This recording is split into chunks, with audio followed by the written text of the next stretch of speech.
De ce soir s'intitule Un livre et une école. Donc, comme la semaine dernière, nous restons au Kirghizistan et ce soir, c'est l'histoire de Tatiana. Donc, Tatiana, en fait, nous raconte qu'elle s'est arrêtée à une librairie d'occasion sur le chemin du retour. Donc, elle sortait du travail, elle travaillait à l'école adventiste du 7e jour de Tokmok au Kirghizistan. Et donc, en s'arrêtant dans cette librairie, elle nous dit que comme elle avait commencé à enseigner la langue et la littérature russe à l'école, elle a reçu de manière inattendue une offre pour venir enseigner dans cette école adventiste. Donc, bien sûr, elle a accepté. Et c'est le directeur lui-même qui lui avait proposé ce poste. Alors, Tatiana a acheté plusieurs livres ce jour-là et lorsqu'elle elle est arrivée près de la vendeuse lui a offert un livre et lui a dit, voilà, ce livre vous est offert. Et ce livre s'intitulait La tragédie des siècles. Et donc, arrivée chez elle, elle a examiné attentivement le livre et elle a commencé à lire. Et quand elle a ouvert le livre, elle a vu qu'il y avait le nom de certain Pavel Noskov. Et elle s'est interrogée et elle a regardé de plus près et la personne avait mis son adresse. Elle s'est rendue compte qu'en fait, c'était son voisin, puisque l'adresse correspondait au bâtiment où elle habitait. Donc, elle était vraiment surprise de savoir qu'elle avait un voisin qui était adventiste du 7e jour. Et donc, pendant les jours qui sont passés, elle s'est rendue compte que, ben tiens, le nom Pavel lui disait quelque chose parce qu'elle a une collègue à son école qui a ce même nom.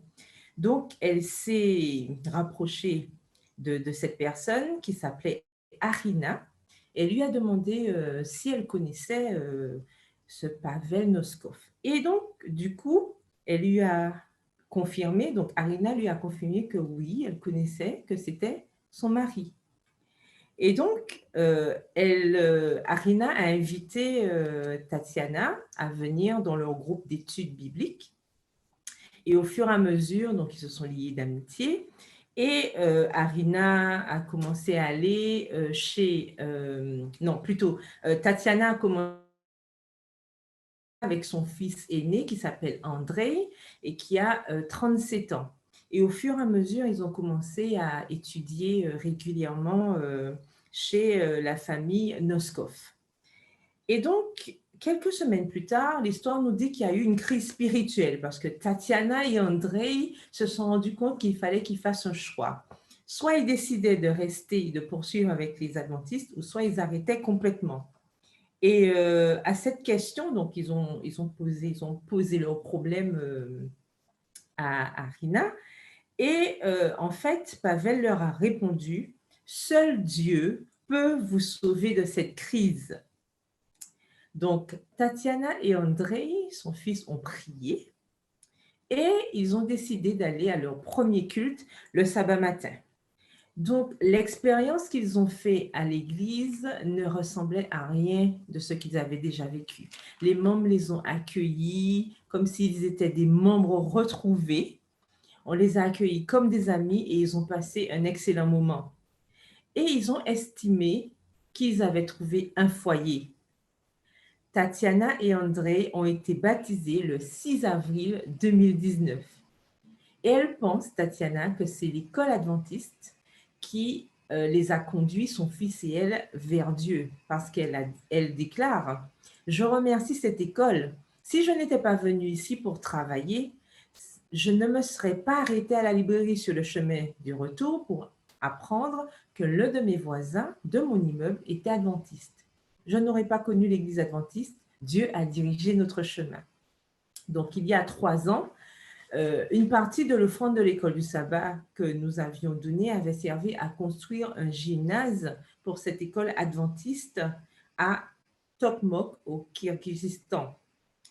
Et on nous remercie déjà de collaborer à nouveau afin que l'éducation adventiste puisse continuer dans cette ville.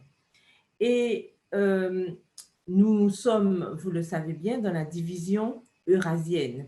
Et comme point de culture, on nous dit aujourd'hui que le Tian Shan, qui veut dire les montagnes du ciel, et la région montagneuse d'Asie centrale, composée d'une série de chaînes montagneuses. Vous pouvez voir à l'image. 80% du Kirghizistan se trouve dans le Tian Shan, et ces deux plus hauts sommets se trouvent aux frontières du Kirghizistan.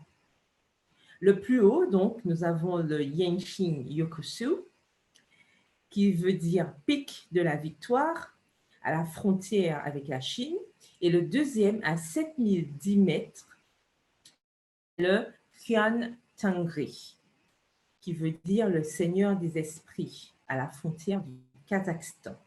Le groupe ethnique le plus important du pays, donc 73,3% de la population, s'appelle les Kirghizes. Donc vous avez quelques images. Historiquement, ce sont des nomades et les Kirghizes se déplaçaient avec leurs troupeaux de moutons, de chevaux et de yaks, vivant dans des tentes rondes, portables, appelées des yourtes. La plupart des éleveurs kirghizes sont encore semi-nomades et emmènent leurs troupeaux dans les montagnes pendant l'été. L'équitation est toujours importante dans la culture kirghize et de nombreux jeux traditionnels et des sports nationaux au Kirghizistan en témoignent.